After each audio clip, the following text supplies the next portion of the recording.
Hi everyone. So welcome to this tutorial. So in this tutorial, I'm basically going to look at MongoDB and then how to work in MongoDB with PyMongo. So let me start by showing the PyMongo PyPy registry or PyPy repository, right? So this is basically it. So if you want to install, you could just do pip install PyMongo and you're good to go, right? And then you can read more about it here. And you can also see an example that they presented here where you can basically work with the key concepts in MongoDB. And so this is also the official read docs or documentation page where you can also read. So PyMongo is essentially a Python distribution containing tools for working with MongoDB. And that's basically it. Nothing complicated here. So the next thing is we want to have MongoDB, right, as an engine that is on our laptop or maybe anywhere on the cloud so that we can interact with it. So here we are going to use Docker to do that, right? So there's an official Docker image or MongoDB registry on Docker, right? Which is Mongo. So it's just Docker Hub / Mongo essentially.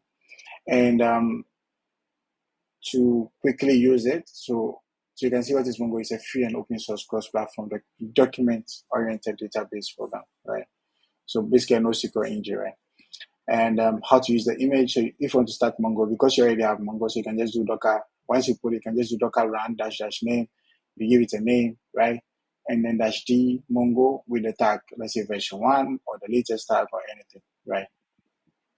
And if you want to connect it to a particular network also, you can just use something like this. And then for Docker Compose too, it's the same thing. Yes, you can just use MongoDB to go this way.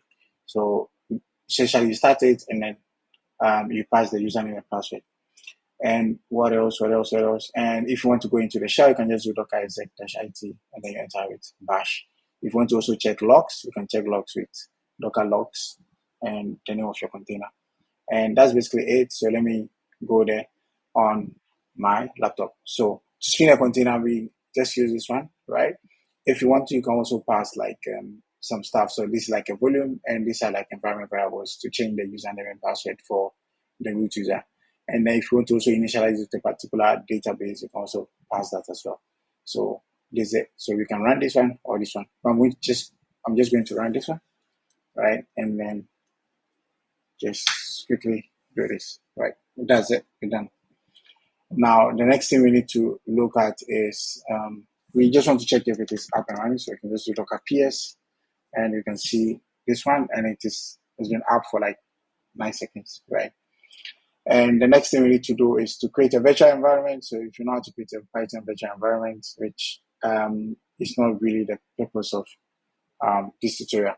So just create it, and after that you can just install PyMongo. Pip install PyMongo, right? I already have it here. So just do this and then hit enter. And you can see the comment already satisfied because I already have like a virtual environment called PyMongo and I've installed it inside, right? And if you come to the requirement, you can see it installs the PyMongo here also for us. Right? Now let's come to the Docker Compose. Let me just try to explain it. So that's what we saw on the documentation. So you just have like a service, and then you run Mongo, and then this is just a Docker Compose steps or maybe configuration. So and then the environment variable you pass the root username, root password, and then you can pass another one which is like the MongoDB,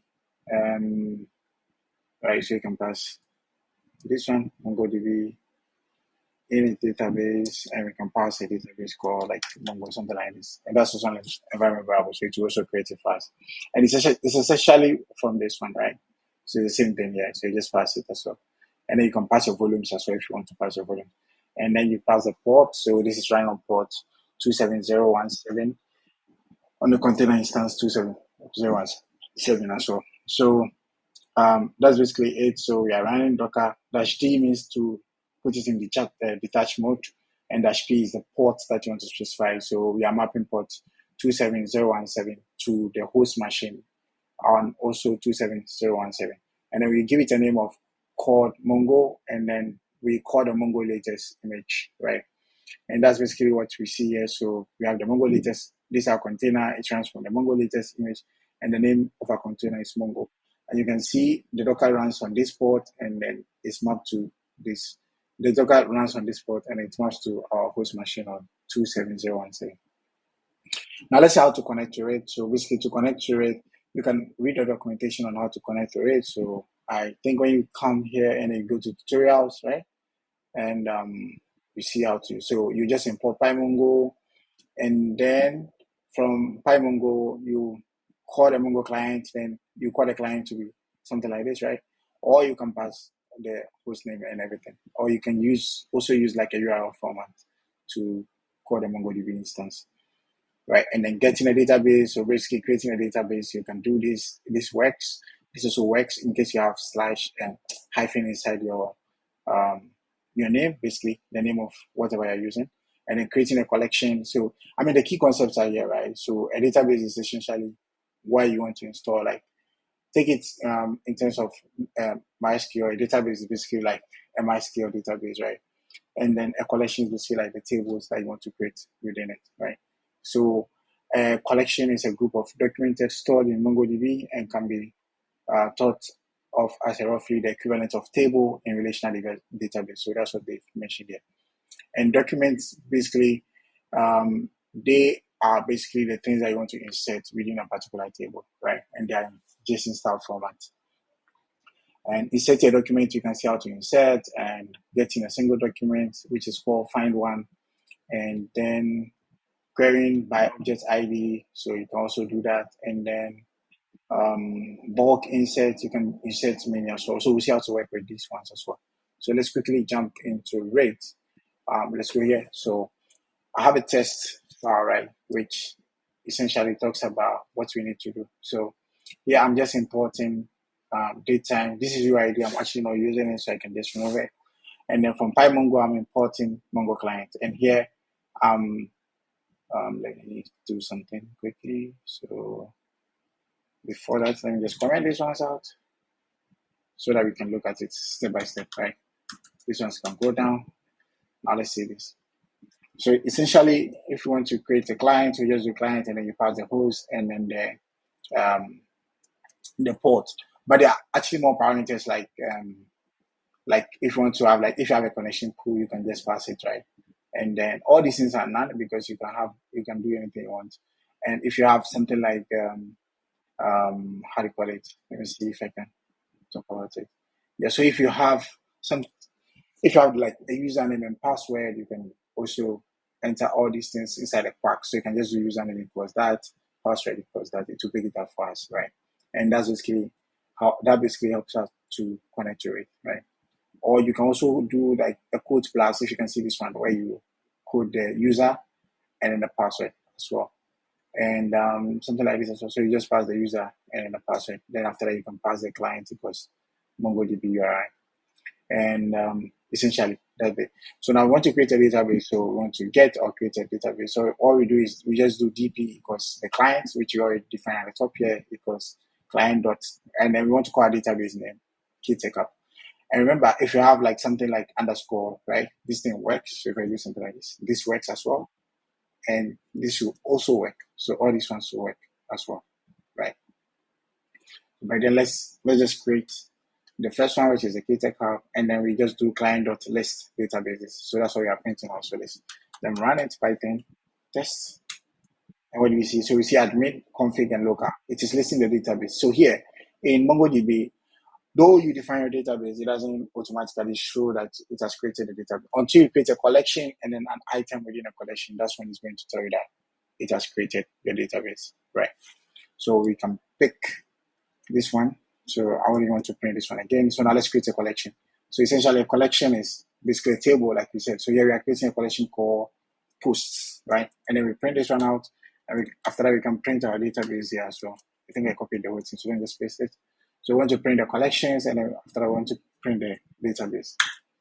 Yeah, so you can see the collection too, it gives us empty, right? So this is like an empty collection, and the database too, we don't have the KtechHub yet. But immediately we insert something into the collection, it will automatically create it for us. So we can comment these ones out. We really don't need them, right? Let me see if I can copy them, and then let's do this. So now let's do the insertion of one item, right? So then uncomment this, right? I'll just uncomment this. So if you want to insert, so we have post one equals title. We give it a title, or give it a description, and then we have like a created art, which is just taken from data, and then we have like the comments, right? So a comment also can be like another type of data structure, like basically nested dates, right, within that as well. So it's an array of comments, right, that somebody can make a comment on a post, right? And let's see that. So once we insert it, we can get the inserted ID, and then we can use the ID to do anything that we want, right? So let's do this. And then remember, I copied the database and the collection. So now we can print the collection, right? So let me just do, yeah, I'll just do collection. Yeah, I'll just do collections. And then here, I'll just print the databases. I'll just print the databases so that we can see them, right? So let me do this. Let me bring the databases first. So now, immediately we insert this, automatically it's going to show us the database and also show us the collections that we have. So Python test. So you can see the inserted ID, which is this one, right? And then we have the databases. Now we can see KtechHub within the list of database. And now we can see the collection within the posts as well. So that's basically it. So now we can comment these ones, which we don't need them again, right? And then we can uncomment the post too. Now this is how post 2 works. Post 2, essentially what we are doing is to give it also a title, and then we give it a description, right? And then a created art, right? We give it a created art, and then we have comments. So where you have the name is John, the message is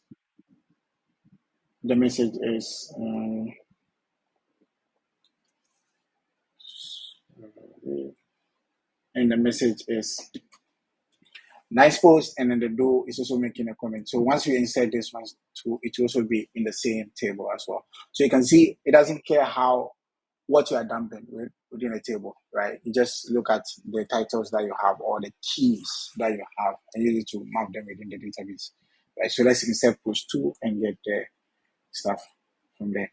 So just run that, and we are done. So now the next thing is we want to do insert menu, right? You see how to query and all that, but let's just do how to insert menu. So let me uncomment this one. Yeah. So inserting menu. So how does it work? So we have posts, and it's a list of dates. So you can see the first. This is a third post, and these are like comments for that. And this is another fourth post, and these are like comments for that as well. So we can run that, and then we can just do inserted IDs. So because it's many, we can get inserted IDs. So you can see if it is one, it's just inserted ID, right? So we can comment this and then just run this one. So just run it. So Python, this, and then you can see it brings out the object IDs for us as well. We are done for this one. Now let's do the next thing, which is to essentially call find one, right? We are finding one item. So once we do find one, it is just going to print the first item in the database for us. So, right. So you can see that's the first item in the database. So this one with this object ID, that's what it's going to print for us, right? And then if you want to find many, we can just run this command, right? So we just do for post in collection.find, it will find everything for us, and then we just print each post. So let's do that. So Python, and we are good to go. So we can see what we have here. So let me collapse this one, and then we can see what we have. So we have IDs, right? And then within each of them, right, we have comments. So this one, the comment here is now, but this one has comments, right? The next one too has comments and all that, right? And that's basically how this thing works. And then if you want to make like a specific query, so we want to construct our own query where we say, okay, the title is post 1. So we just do for post in collection.find, and then we pass where the title is that. You can also pass where the description is something, right? You can also pass all that, right? And then we print all the posts that have that. So you can just do this, and we can see that. So we just have one post with a title of post 1. Now, if you want to count also, you can also count like, you can also count this thing. So let me leave the query because I think we need it. Yeah. So we can count all the documents within the table. So we can see 1, 2, 3, 4. We only have 4, so it's supposed to print 4 documents for us because here we are not specifying any query. And then here we are specifying a query. So here it should just give us 1, right? So you can run this and then we are good. So 4, 1, right? And the next thing is if you want to update something, right? You want to update something, but I want to update it by the ID. So this one, this, and then I'll just show quickly. So let's break this one, the ID of this, right? And then we pass it here. Now the way MongoDB works is if you want to query by ID, you need to pass this object ID from this BJSON object ID, right? And that's basically a MongoDB object ID, right? So you can see the class. So when I click on it, you see so a MongoDB object ID. It kind of converts the ID that is coming into like a MongoDB ID so that you can easily use it, right? So let's do that quickly. So let's update it. So if we want to update one, so essentially what we do is we just do query and then we pass the ID. That's what we want to pass. And then we want to update the post and then we want to set something. What do you want to set? The title to this.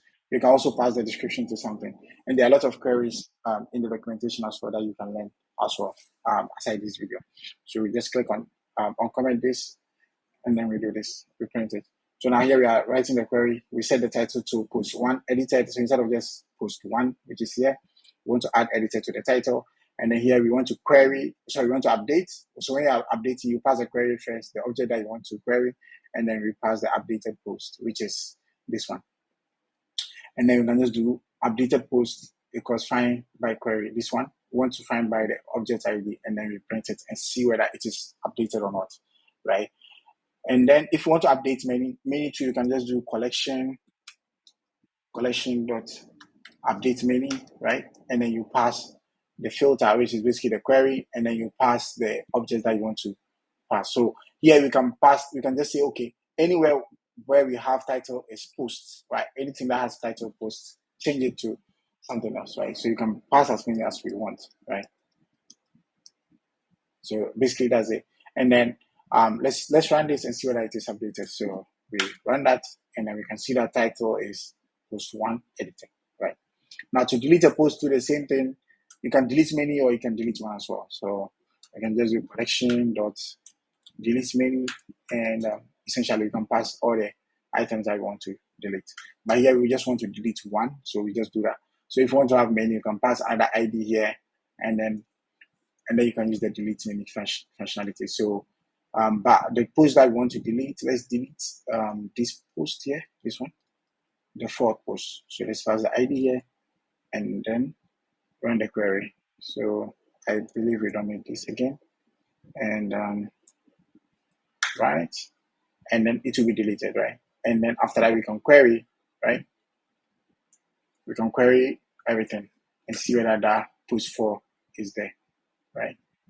So we can just do this and then let's run it. So Python, and you can see that we really have title is post 1, post 2, and then post 3. We don't have post 4 again.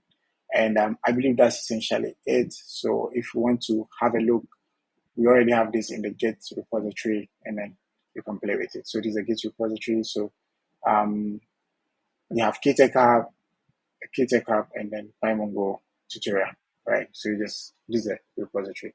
Yeah, that's essentially it. And thank you for joining me. See you in another video.